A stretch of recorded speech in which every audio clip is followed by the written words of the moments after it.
안녕하십니까. 정연호입니다. 오늘은 디자인 트렌드와 관련해서 어떤 그 새로운 환경 변화에 따라서 어떤 찬스가 생기는 것이 있는데, 이 찬스라는 것은 결국은 그 변화하는 체인지에 인사이트가 더해졌을 때 바로 찬스라는 것이 성립이 된다. 이런 흐름을 가지고 오늘의 이야기를 해보려고 합니다.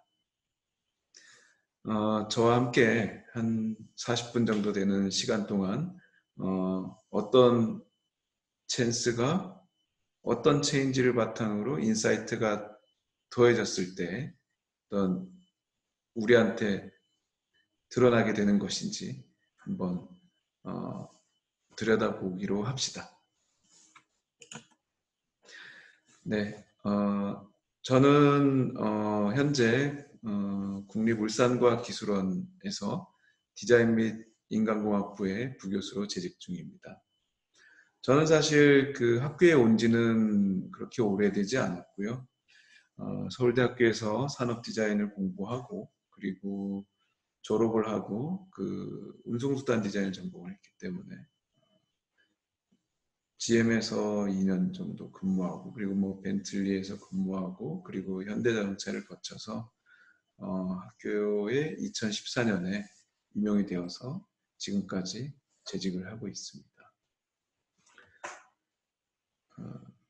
뭐 여러 가지 뭐 쉐보레 크루즈라든가 아니면 뭐 벤틀리의 미래 모델 그리고 제네시스의 외장 디자인들을 진행을 해왔고요. 그리고 학교에 오고 나서는 뭐 꾸준하게 그러니까 독일의 IF 디자인 어워드라든가 레드닷 어워드라든가 그리고 미국의 IDA 어워드 등을 수상하면서 주로 어떤 다양한 실무와 관련된 다양한 디자인 프로젝트를 진행하면서 이렇게 연구를 하고 있습니다. 네, 그러면 오늘의 이야기를 제 소개는 이 정도로 하고 오늘의 이야기를 시작하겠습니다. 자, 아까 처음에 도입부에서 말씀드렸던 것처럼 어떤 찬스라는 것, 기회라는 것은 변화와 인사이트가 더해졌을 때 나타나는 것이다 라고 했는데, 그렇다면 먼저 변화가 어떤 것인가를 알아보는 게 중요할 것 같습니다. 그래서 첫 번째 챕터는 체인지입니다. 그래서 그 체인지를 우리는 모빌리티의 시퀀스부터 보도록 하겠는데요. 그리고 이게 태풍의 눈처럼 큰 태풍이 시작되었습니다. 이걸 한번 저와 함께 이야기를 하면서 들여다보시겠습니다. 제가 꼭 운송수단 모빌리티를 연구하고 있기 때문에 이런 부분이 아니고요. 사실은 그 모빌리티, 운송수단, 이 모빌리티라는 것은 인간이 동물이기 때문에 갖는 일종의 본성 같은 개념이라고 생각하면 되겠습니다. 그래서 우리 인간이 모빌리티로서 어떠한 히스토리를 가져왔는가를 하나씩 보면서 이야기를 해보겠습니다. 자, 원래 사람은 어떤가요? 아까 말씀드렸던 것처럼 인간은 동물이지 않습니까? 그래서 원래 걸어 다녔습니다. 그렇죠? 그래서 여기서 보시는 것처럼 꽤 오래전부터 이 오스트랄로피테쿠스 시절부터 호모 에릭투스 사피엔스 사피엔스까지 사람은 꽤 오랫동안 몇십만 년, 기원이 50만 년 전이다, 40만 년 전이다, 200만 년 전이다 이런 소리 있지만, 그러니까 유인원, 이거 진화론이랑 상관없는 거고요. 어쨌든 인류는 그 등장했을 때부터 최근세까지 두 발로 걸어 다니는 것이 전부였습니다. 그게 사실은 인간이 모빌리티로서의 히스토리의 거의 대부분입니다. 그러다가 첫 번째 모빌리티의 변화가 인류 역사에 등장하게 되는데요. 그것은 바로 바퀴의 등장입니다. 아까 보셨던 것처럼 꽤 오래 몇십만 년 동안 걸어 다니다가 처음으로 바퀴가 등장을 하게 됐는데요. 여러분 혹시 그 바퀴가 인류 문명에 언제 등장했는지 혹시 아시나요?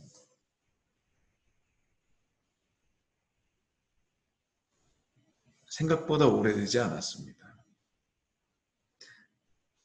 여기 보시면 이게 인류 역사상 최초의 바퀴라고 하는데요. 여기 보시면 이렇게 금속이 있죠. 네. 그 말은 뭐냐면 이 최초의 바퀴, 이게 나무를 잘라서 만든 건데 나무 단면을 쳐서 만든 바퀴라고 볼 수 있는데 이 바퀴가 적어도 이 금속을 사용한 시기, 즉 청동기 혹은 철기 정도에 만들어졌다라는 것을 의미합니다. 자세히 말씀드리면 기원전 6500년경에 인류 최초로 사람이 그 전까지는 계속 걸어 다니다가 처음으로 바퀴가 등장을 합니다. 정말 오래되지 않았죠. 우리 그 신화 속에 단군 역사가 반만년 역사라고 하지 않습니까? 두 번째. 그래서 바퀴가 등장을 해서 인류가 처음으로 어떤 걸어 다니지 않고 뭔가를 바퀴를 이용해서 움직이게 됐고요. 두 번째 혁명은 무엇이냐면 바로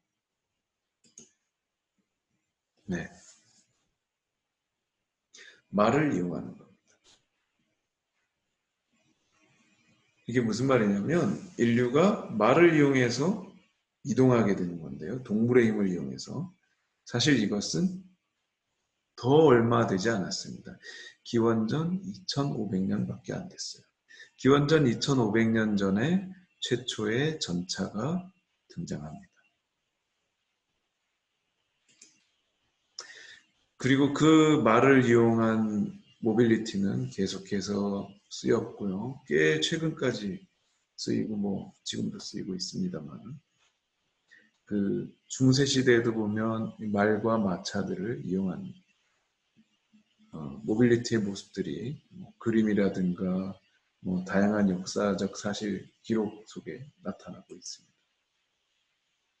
이걸 보시면 이게 1892년의 뉴욕의 모습입니다. 자, 이게 그림이 아니라 사진이지 않습니까? 그 말은 뭐냐면 사진으로 찍었을 시대에 존재했던 모빌리티라는 겁니다. 이 말과 간단한 마차인데요. 그만큼 인류는 꽤 최근까지 1892년이라는 시간까지도 인류 이동의 대부분의 어떤 포션을 말과 마차, 수레 이런 것에 의존하고 있었다는 것이 됩니다. 그러다가 세 번째는 여러분들도 잘 아는 것처럼 세 번째 큰 혁명이 생기는데 이것은 이런 자동차의 등장입니다. 아시죠? 19세기 말에 등장한 이제 자동차가 드디어 어떤 말 없는 마차의 역할로서 말 없는 마차라는 형태로 어떤 인류 모빌리티에 등장을 하게 되는데요. 그 기관은 중요하지 않습니다. 그러니까 외연기관으로서 증기관을 이용한다. 아니면 엔진을 이용한 내연기관을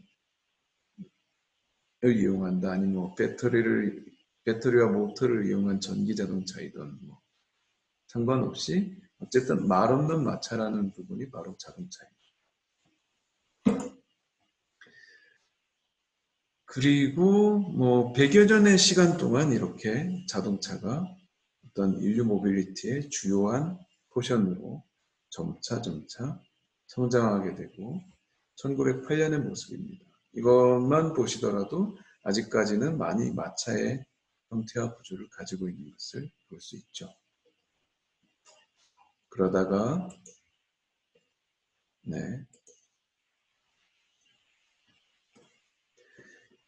그런데 사실 이게 1905년의 시카고의 모습이라고 하는데요. 이 장면들을 보시면 이때 마차도 있고 저 멀리 뭐 자동차도 있는 것 같습니다. 대부분 마차, 자동차들이 있는데 이때 굉장히 중요한 변화가 생깁니다.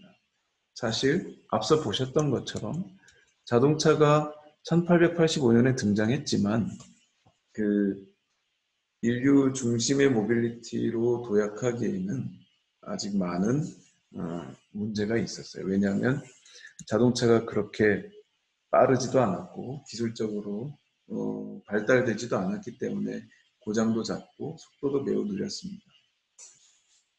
그래서 비교적 최근이라고 할 수 있는 1905년까지도 대부분의 모빌리티는 여전히 말과 마차로 이용되고 있었습니다.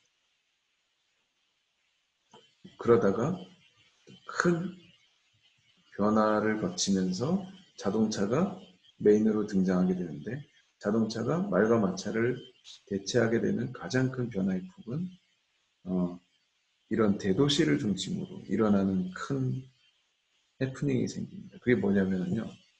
자, 지금부터 여러분들이 이런 대도시의 시장이라고 한번 생각해 보십시오. 이런 20세기 초의 대도시는 대략 그 당시에 뭐 시카고, 뉴욕, 뭐 런던, 파리 이런 거, 뭐 인구 한 400만 명 정도 있는 도시였는데 인구 400만일 때 과연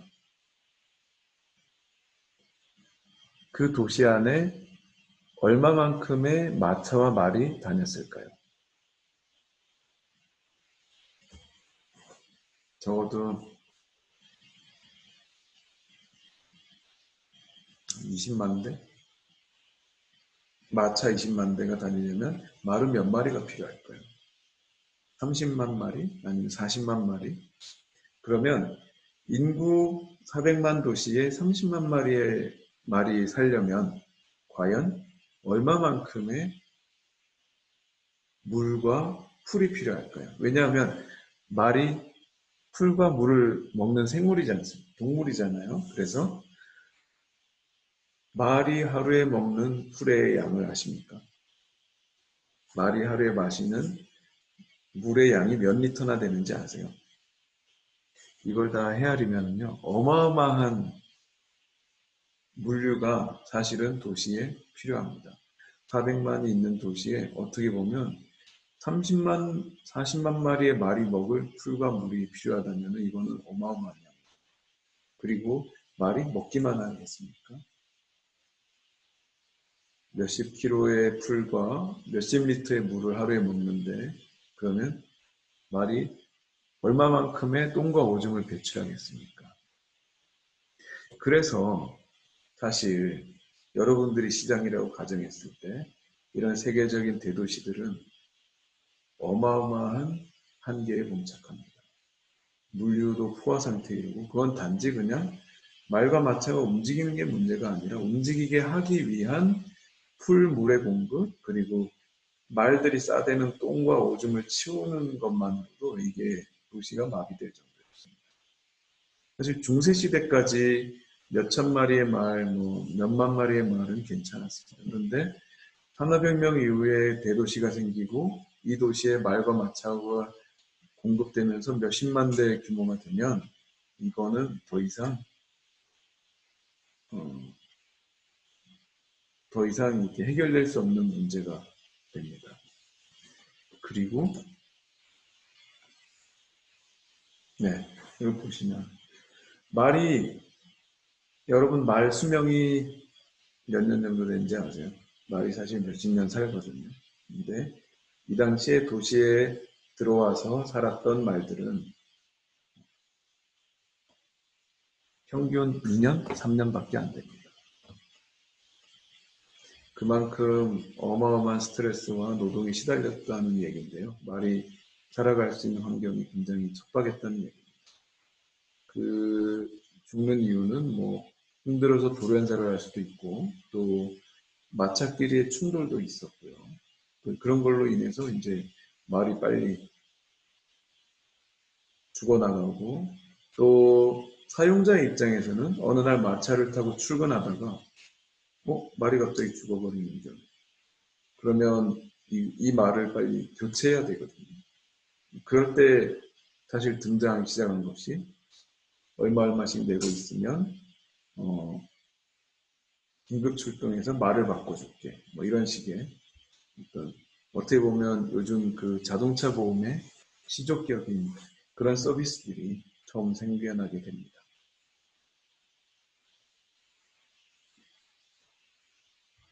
네. 그래서 이런 문제를 해결할 수 있는 것이 바로 자동차였습니다. 되게 아이러니하지 않습니까? 그러니까 이 시대에 어쩌면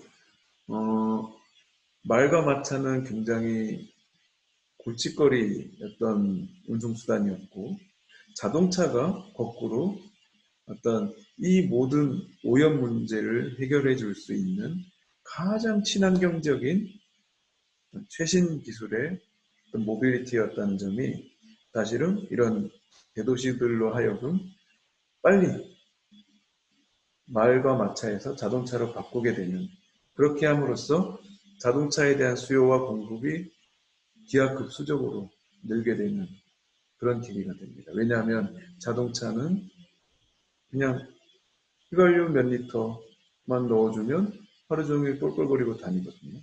당시에 물론 매연에 의한 것은 사실 부차적인 문제였으니까 그 말똥, 말오줌 치우지 않아도 되고 말한테 먹여야 할 어마어마한 양의 풀과 물을 공급하지 않아도 되기 때문에 굉장히 편리한 가장 친환경적인 모빌리티 수단이 바로 자동차였다는 점입니다. 자, 그런 자동차가 폭발적으로 도시에 공급이 되면서 점차 자동차가 자신만의 어떤 형태와 구조를 갖게 됩니다. 그래서 27년의 자동차 모습인데, 이때 보시면 드디어 이제 엔진이 들어가는 큰 보닛이 생기게 되고, 아직까지 객실 부분, 이 캐빈 부분은 여전히 좀 마차의 어떤 부분이 남아 있죠. 그래서 자동차의 형태와 구조를 가리키는 다양한 용어들이 사실 마차의 어떤 용어와 많이 일치하고 있습니다. 그것만 보더라도 마차에서 자동차로 넘어왔다고 알 수가 있는 거죠.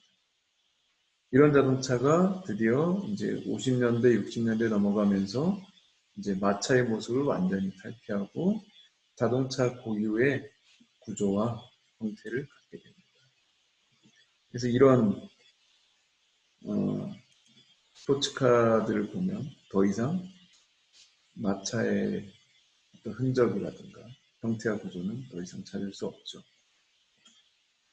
네, 이렇게 보시면 그냥 단지 이렇게 말만 있을 뿐입니다. 그런데 우리가 잘 아는 것처럼 대도시의 모든 모빌리티를 말과 마차에서 자동차로 대체시키고 난 다음부터 우리가 잘 아는 것처럼 이제 오염 문제가 큰 골칫거리로 떠오르게 됩니다. 그 대도시에. 그래서 많은 인명 피해도 발생하고, 또 이제 수백만 대, 수천만 대 자동차가 공급되면서 이제 새로운 골칫거리, 어떤 교통체증 문제라든가 이런 것들이 발생하게 됩니다. 그래서 그런 문제들을 해결하기 위해서 자동차 제조사들은 하이브리드, 전기차, 그리고 다양한 형태의 친환경 자동차들을 내놓고 있지만, 이런 형식으로. 그래서 미래에는 자율주행 기능을 곁들여서 지금과는 또 다른 형태의 어떤 형태와 구조를 갖는 방식으로 바뀔 겁니다. 그래서 초기의 전기차, 우리가 현재까지 알고 있는 이런 테슬라 모델들도 아직까지는 기존의 내연기관 자동차의 형태와 구조를 친숙하게 그대로 가지고 있습니다. 네, 물론 구조는 다릅니다만은 엔진이 있어야 할 자리에 트렁크가 있고 이런 부분이 있지만 아직까지는 크게 다르지 않습니다.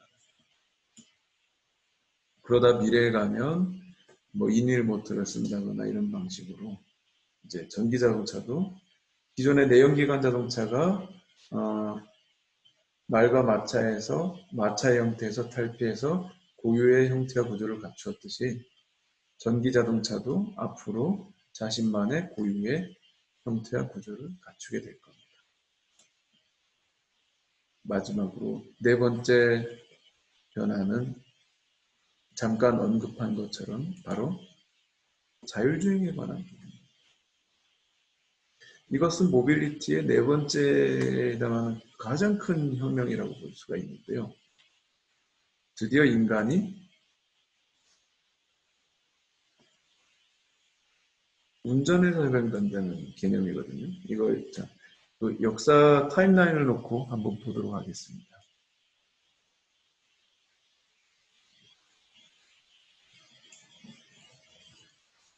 자, 이렇게 보시면 원래 마차는 사실 어떻게 보면 마부가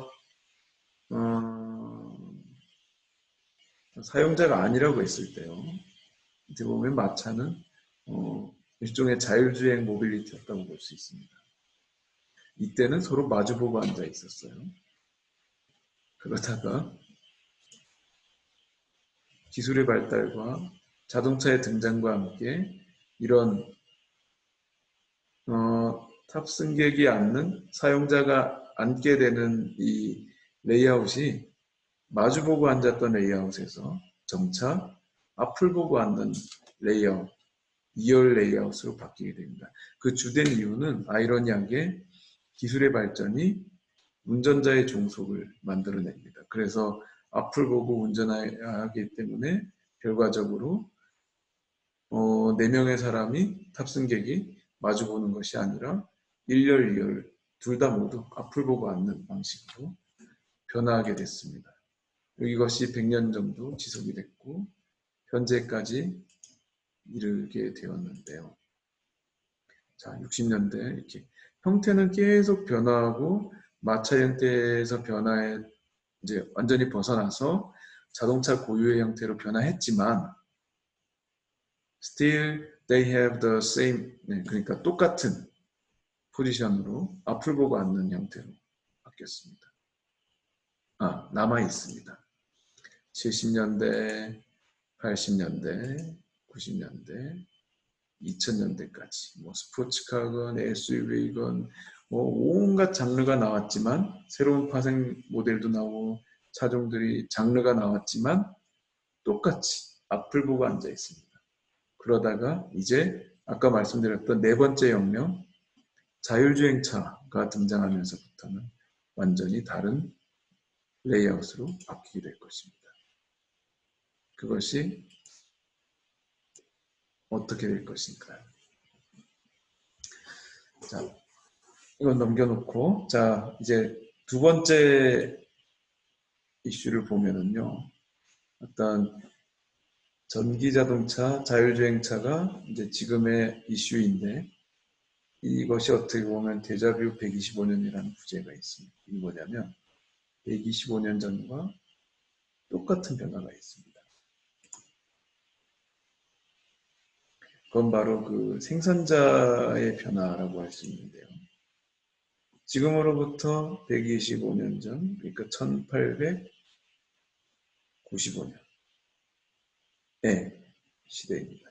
여기 이 사진을 보시면은 이거는 그 마차를 만들던 기업이거든요.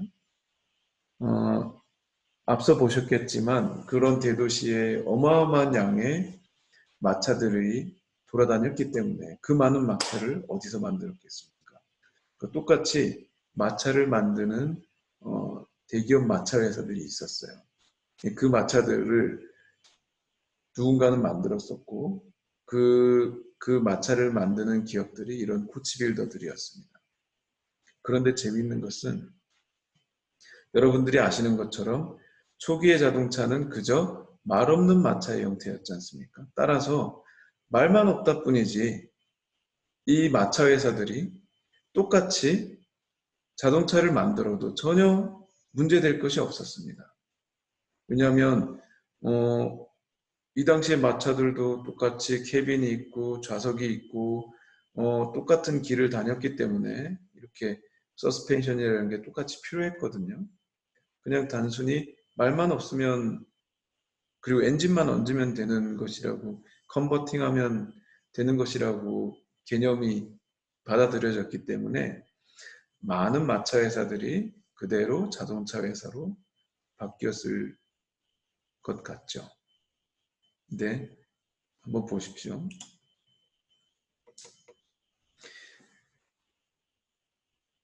2020년 5월 13일 현재 네, 대표적인 자동차 회사 도요타, GM, 포드, 메르세데스 벤츠, BMW, 현대 이런 회사들 중에서 옛날에 마차를 만들었던 기업은 단 하나도 없습니다.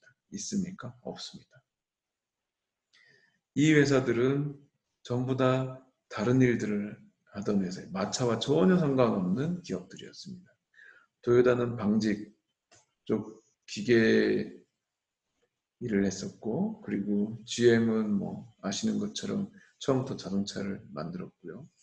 포드는 컨베어 시스템을 개발한 자동차 회사였습니다. 사업가였고, 그리고 메르세데스 벤츠는 여러분들 아시는 것처럼 칼 벤츠와 고툴러 다임러가 자동차를 내연기관차를 그냥 만든 사람이죠. BMW는 항공 쪽 그리고 오토바이 이런 거 하다가 자동차를 만든 거고, 현대가 예전에 마차 만들었다는 얘기 들어본 적이 없죠. 네, 이렇습니다. 그러니까 그 많던 코치 빌더들이 단 하나도 아직까지 살아남아서 자동차 회사로 변신한 기업은 존재하지 않는다는 것. 자, 그렇다면 이 125년의 데자뷰를 넘어서 다음번의 세대는 어떻게 될까요? 지금 앞서 보셨던 것처럼 지금 현존하는 전기자동차, 자율주행차는 매우 비슷합니다. 내연기관차, 엔진자동차랑 매우 비슷한 형태와 구조를 갖추고 있기 때문에 여전히 자동차 회사들이 전기차, 자율주행차 그대로 다 잘 만들 것 같지만 사실은 그렇지 않다는 겁니다.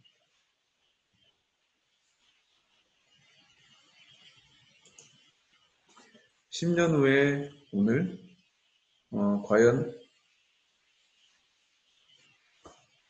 앞서 얘기했던 그런 자동차 회사들이 여전히 자동차를 많이 만드는 혹은 자율주행차, 전기차의 리더가 되어 있을까? 메인이 되어 있을까요? 어쩌면은 구글, 애플, 삼성, LG 이런 전자회사나 아니면 전혀 상관없는 다른 기업들, 그리고 우리가 모르는 제3의 기업들이 새로운 모빌리티 기업으로 바뀌어 있을 수도 있습니다.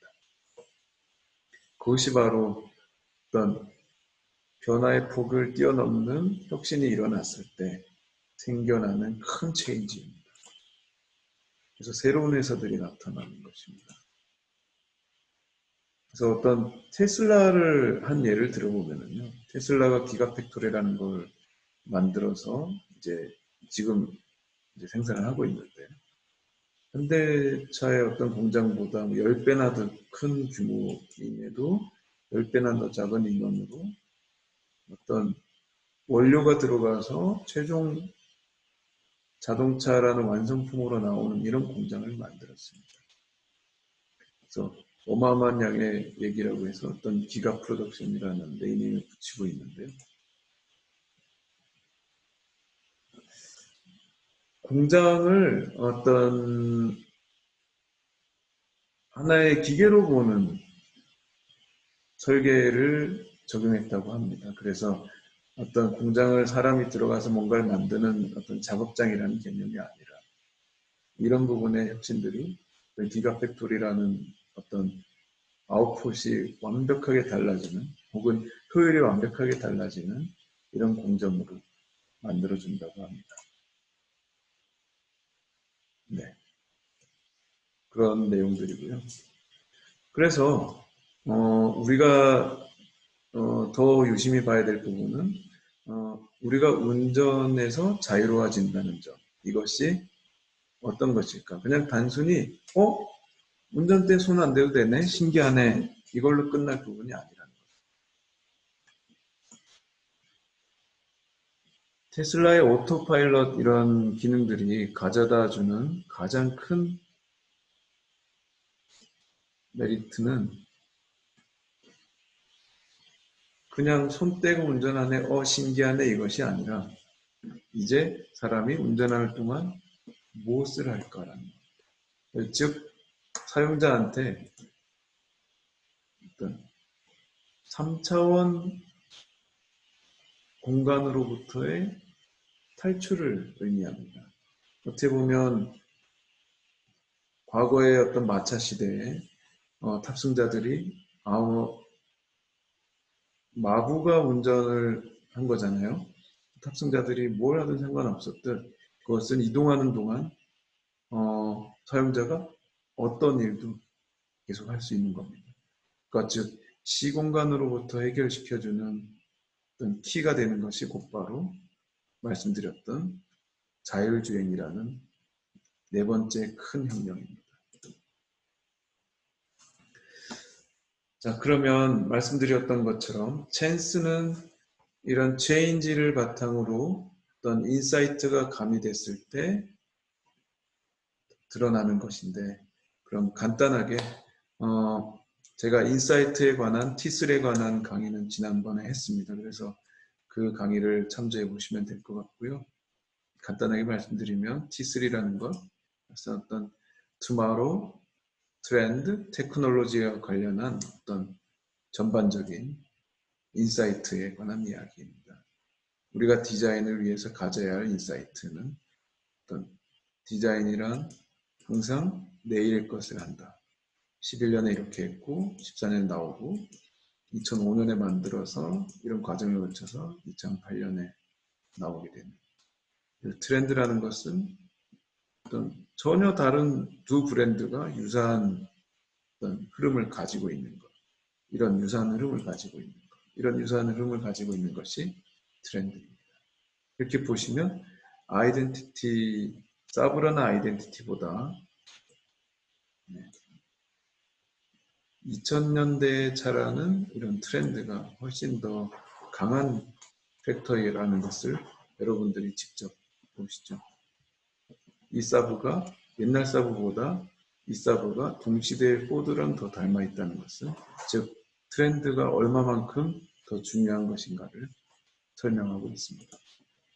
테크놀로지는 제가 말씀드렸던 부분은 기술이라는 것을 고려해야 되는데 디자인에서 기술이 중요한 팩터인데 이 디자인 중에서 이 기술 중에서 우리가 잊지 말아야 할 부분은 아이디어라는 부분입니다. 그러니까 최신 기술을 항상 가져와서 도입해서 쓴다고 그 제품이 혁신을 이루는 것이 아니라 현재 나와 있는 기술 혹은 작은 아이디어가 조합된 기술, 이것이 훨씬 큰 변화 그리고 훨씬 높은 가치를 가져다 준다는 점입니다. 그래서 이렇게 큰 엔진을 이런 차에 넣을 수 있었던 것은 차를 처음으로 엔진을 이렇게 옆으로 눕혀보면 어때라고 하는 그런 엔지니어의 어떤 작은 제안, 그리고 디자이너가 차 높이를 낮춰서 형태를 갖추고 싶어 했던 그 욕망을 만들어주는 어떤 실현시켜주는 도구가 되었던 것이 바로 이 기술입니다. 그래서 그 좋은 기술이라는 것은 항상 늘 최신 기술을 의미하는 것이 아니라 이미 나와 있는 기술을 잘 응용하는 것. 우리가 쓰고 있는 이런 핸드폰의 터치 기술이라든가 그리고 페이스 인식이라든가 홍채 인식이라든가 지문 인식 이런 것도 사실은 이미 80년대, 90년대 다 나왔던 기술인데 그 당시에는 용처를 몰라서 쓰지 않고 있다가 스마트폰이라는 어떤 새로운 기계의 중요한 어떤 작동 수단, 컨트롤 수단 혹은 인증 수단으로 쓰이게 되면서 최신 기술처럼 가치를 혹은 최신 기술보다 더 큰 가치를 갖게 된 것입니다. 자, 그러면 체인지가 있었고요. 그래서 그 인사이트를 가지고 이 체인지를 바라봤을 때 우리가 찬스가 나온다고 했지 않습니까? 그러면 이 찬스가 어떤 것인지를 체인지에 인사이트를 넣었을 때 어떤 찬스가 나온지 미래의 사업 환경 변화를 보면서 어떤 360도 바뀌는 시대의 도전이라는 제목으로 한번 이 키워드를 가지고 한번 들여다보겠습니다. 그럼 어떤 찬스가 있을까? 첫 번째, 주유소가 바뀐다는 겁니다. 아니, 어떻게 보면 주유소가 어떻게 바뀔까요? 여러분들 그냥 쉽게 생각할 때 주유소가 전기차 충전소로 바뀐다. 그게 다일까요? 그렇지 않습니다. 주유소는 다 사라집니다. 왜냐하면 우리가 단순하게 생각해 보면 됩니다. 주유할 때 걸리는 시간이 제로에서 끝까지 채울 때까지 주유할 때 걸리는 시간이 과연 얼마나 걸리는가?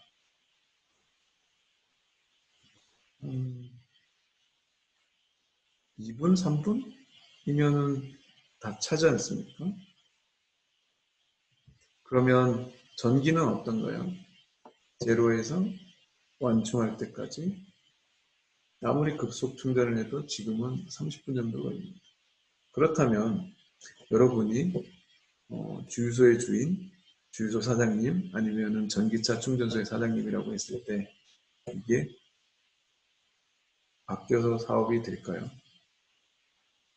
그렇게 생각해 보면 지금 있는 주유소는 절대로 전기차 충전소로 바뀌었을 때 이윤을 창출할 수 없습니다.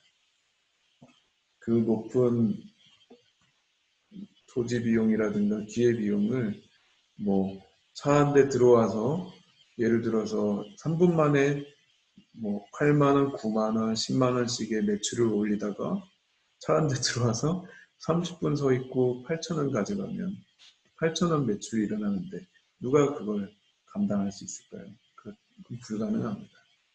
그래서 그러면 어떻게 할까요? 자동차들은 어떻게 충전하게 될까요? 어디에서 충전하게 될까요? 이런 식으로 주차장이라든가 네, 길거리의 가로등이라든가 뭐 다양한 어떤 전기 충전 스팟 주로 주차 구역에서 일어나게 된다고 합니다. 그래서 주유소는 전기차 충전소로 바뀌는 것이 아니라 완전히 사라진다. 이렇게 생각하시면 됩니다. 두 번째, 보험이 바뀝니다. 이건 어떤 이야기라면 자, 운전자가 잘못을 해서 어떤 부주의를 해서 어떤 충돌이 생겼을 때 이것을 분쟁을 해결하고 어떤 문제를 해결하고 그리고 뭐 보상을 하기 위해서 사실은 보험 설계가 이루어지고 있는 것이거든요. 그런데 자율주행차가 되면 말 그대로 운전을 하지 않습니다. 그러니까 레벨 4, 5가 넘어가면 5가 되면 아예 이제 운전대가 존재하지 않기 때문에 운전은 자동차가 하는 거예요. 그러니까 사용자는 그냥 탑승만 하면 됩니다. 그래서 사고가 일어날 수가 없습니다. 물론 뭐 기계의 오작동이나 고장에 의한 사고는 있겠지만 심지어 뭐 이렇게 서로 마주 앉아서 이야기하고 책 보고 휴식하는데 운전이라는 게 없기 때문에 보험도 달라집니다. 그러니까 보험이 완전히 바뀐다는 거예요. 충돌도 없고, 네, 부서지는 것도 없고, 아무도 다치지 않기 때문에 일단 현재 자동차 보험 설계라든가 이런 부분들 보험에서도 많이 큰 변화에 닥치게 됩니다. 같은 이유로 자동차 AS 센터 혹은 카센터도 어마어마한 변화를 겪게 됩니다. 거의 그러니까 기존에는 어떤 판금, 도장, 뭐 여러 가지, 부품 교체, 엔진 수리 이런 것들이 있었지만 이제 전기 자동차 그리고 자율주행차에 베이스된 어떤 모빌리티들은 굉장히 구조도 간단하고 어떤 기계적인 결함보다는 소프트웨어적인 측면이 훨씬 더 큰 부분이기 때문에 어떤 대부분의 카센터나 이런 부분들이 전부 어떤 직영하는 형태의 어떤 전자제품 업그레이드 센터처럼 바뀌게 된다고 봅니다. 그러니까 더 이상 충돌이라든가 사고, 고장, 기계적 고장에 의한 부품 교체, 판금, 도장 이런 것들은 거의 사라질 것이기 때문에 카센터 지금 있는 것처럼 굉장히 많은 양의 많은 점포수의 어떤 카센터라든가 AS센터는 사라지게 된다고 봅니다. 그리고 근본적으로 어마어마한 체인지가 일어날 텐데요. 그 중에 하나가 바로 택시입니다. 택시는 사라집니다. 왜냐하면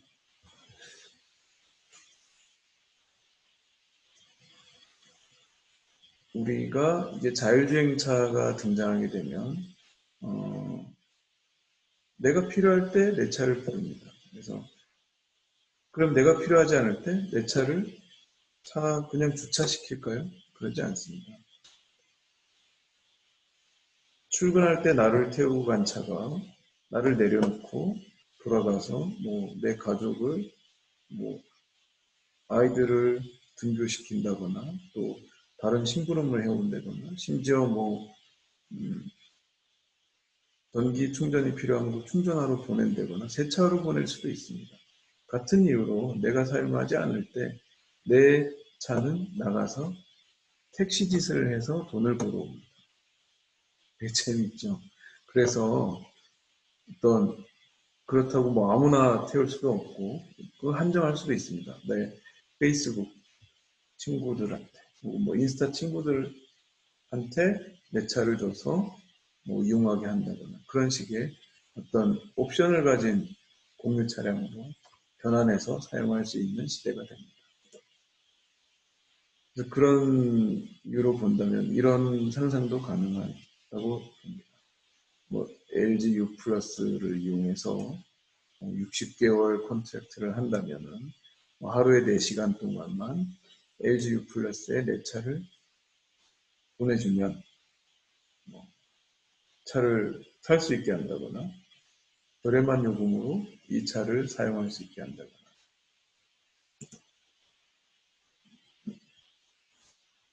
훨씬 더 적은 비용으로 자동차를 살 수 있는 겁니다. 그러니까 예를 들어서 SK텔레콤에 21,900원을 월 사용료로 내고 60개월 동안 이용하는데 조건이 4시간 동안 SK텔레콤의 네트워크에 내 차를 보내준다면 내 차가 택시짓을 하던 SK텔레콤이 그 차를 이용해서 다른 서비스를 하던 해서 어떤 이윤을 벌어오고 그것이 차량 가격을 상쇄시키기 때문에 어떠한 형태로든 자동차를 이용하고 공유하고 소유하는 모습들이 굉장히 다르게 변하게 됩니다. 유럽의 오렌지에서 예를 들어서 이런 멋진 롤스로이스를 다양한 형태로 이용하거나 공유하는 시대가 곧 된다고도 볼 수 있습니다. 심지어 택시의 입장으로 봤을 때 KT에서 오는 택시를 탔는데 여기에 있는 이런 스크린으로 어떤 광고를 충분히 시청하게 한다면 택시비를 공짜 가는 동안 광고 영상 몇 초간 들여다보세요. 그러면 택시비 무료 이렇게 할 수도 있습니다. 그런데 어떻게 지금 형태와 같은 택시가 존재를 할까요? 그것은 그냥 희망입니다. 그렇게 되지 않고 모든 택시는 거의 다 사라질 것이라고 봅니다. 앞서 보신 것처럼 주유소가 변화하고 보험도 변화하고 카센터도 변화하고 AS센터도 변화하고 택시는 사라지고 다양한 형태의 어떤 타고 내리는 시스템들과 모빌리티들이 등장하는데 모빌리티 자체에 대해서도 다양한 변화가 생긴다고 봅니다. 그래서 자동차 그리고 뭐 엔드마일 모빌리티라고 할 수 있는 뭐 지금 많이 시도되고 있는 뭐 킥보드, 전동 킥보드들을 넣어봐서 그거 상위 단계에 있는 또 새로운 형태의 대중교통 수단이라든가 새로운 형태의 어떤 좀 더 포괄하는 형태의 중장거리용 모빌리티라든가 이런 부분들도 굉장히 많이 생겨나게 됩니다. 그 중에 하나가 하이퍼루프인데 이렇게 뭐 서울 부산을 뭐 시속 1000km 이상으로 달려서 16분 만에 뭐 30분 만에 주파를 하고 이럴 경우에는 대신 대구를 서거나 이렇게 되지는 않겠죠. 그러니까 하지만 서울에서 곧바로 부산을 간 다음에 부산에서 울산 가는 또 다른 형태의 모빌리티를 이용하는 것이 서울에서 울산까지 KTX를 타고 내려가는 것보다 훨씬 더 많은 시간을 세이브 시켜줍니다. 그렇기 때문에 이런 초고속 도시와 도시를 큰 도시와 큰 도시를 잇는 초고속 광대역이라고 할 수 있죠. 이런 이동수단들이 생기고 그리고 그 도시와 주변부 도시를 연결하는 인터시티 쪽 모빌리티가 또다시 생겨나게 됩니다. 그래서 보시면 이게 어떤 미래에 대한 먼 미래에 대한 상상도 같은 건데요. 잘 보십시오. 그러니까 미래는 현재 모든 것을 다 갈아엎고 생겨나는 것이 아니라 현재의 것에 바탕을 두고 생겨납니다. 여기 어딘가에 보면 엠파이어 스테이트 빌딩도 그대로 있고요. 이 모빌리티들은 그대로 어떤 뭐 하늘을 나는 스케일로 변화했을 뿐입니다. 뭐 정거장이 좀 더 추가되는 정도. 그리고 이런 상상이 현실이 되는 것을 타당하게 보는 이유 중에 하나가 인간의 재원이 변하지 않기 때문입니다. 인간의 신체가 사실은 몇만 년, 몇십만 년, 몇만 년이라고 하죠. 몇만 년 동안 동일하기 때문에 인간이 사는 집, 인간이 앉는 의자, 인간이 먹을 때 사용하는 도구, 인간이 보는 어떤 형태, 인간이 입는 옷, 이런 것들의 형태와 구조, 사이즈, 이런 것들은 변하지 않습니다. 동일합니다. 재밌는 것이 마차는 예전에 이미 로마 시대에 전차가 다녔던 그 길의 사이즈와 그 도로 그리고 그 구획들로 이루어진 도시가 있죠. 그래서 그것이 바뀌었습니까? 그렇지 않습니다. 오늘날의 자동차도 결국은 마차가 다녔던 길에서 그대로 통용되기 위해서 만들어진 사이즈이기 때문에 마차가 다닌 길을 자동차가 그대로 다닙니다. 똑같습니다. 현재 자동차가 다닌 길을 미래의 자율주행차도 똑같은 곳을 다닐 겁니다. 그렇기 때문에 모든 것은 과거, 현재, 미래에 연결되는 이 시퀀스 속에서 이루어진다는 겁니다. 그래서 어떤 뭐 완전히 다 부셔지고 완전히 다 새로 만든 뭐 그런 미래가 온다라는 것은 사실은 많이 앞서 나간 생각이고요. 그러니까 모든 것은 과거에 기반해서 현재, 미래로 진행됩니다. 그 부분을 큰 인사이트로 가지고 있어야 우리가 디자인을 하거나 이런 트렌드를 캐치하거나 이런 부분을 분석할 때 올바른 판단을 내리는 경우가 되겠습니다. 네, 뉴캐슬의 모습인데 이것의 모습도 어떤 산업혁명 시대에 처음 지어졌던 어떤 발전소, 강 쪽에 있었던 뭐 열병합, 뭐 화력발전소 이런 것들이 물류센터로 변화하고 그리고 이런 다리가 그대로 있으면서 어떤 공중과 공중을 연결하는 모빌리티들의 어떤 정류장이라든가 이런 게 세워지는 이런 미래의 모습. 뭐 외계인이 와서 지구를 다 때려보시고 새로 바뀌지 않는 이상은 이렇게 차근차근 중첩돼서 쌓여가는 도시의 모습이 과거, 현재, 미래로 이어지는 어떤 도시 그리고 디자인의 연속선이라고 생각하면 되겠습니다.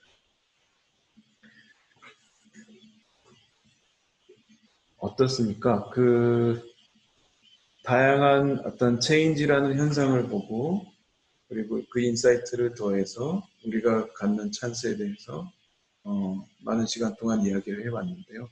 제가 이렇게 주절주절 이야기를 했지만 여러분들은 잘 이해하셨을 거라고 생각합니다. 혹시 이와 관련해서 저한테 어떤 하시고 싶은 이야기라든가 어떤 질문이 있으시면 궁금한 점이 있으시면 혹은 어떤 지적해 줄 부분이 있으시면 여기 보이는 제 전화 오피스든 학교 오피스든 뭐 제 핸드폰이든 이메일이든 언제든지 연락을 주십시오. 여러분들과 이것에 관한 미래에 관한 그리고 T3에 관한 그리고 체인지와 찬스에 관한 이야기를 너무너무 하고 싶습니다. 그러면 여러분들의 어떤 훌륭한 어떤 찬스가 오늘 보았던 체인지와 인사이트를 통해서 그 찬스를 꼭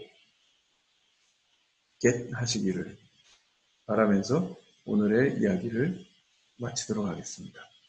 감사합니다.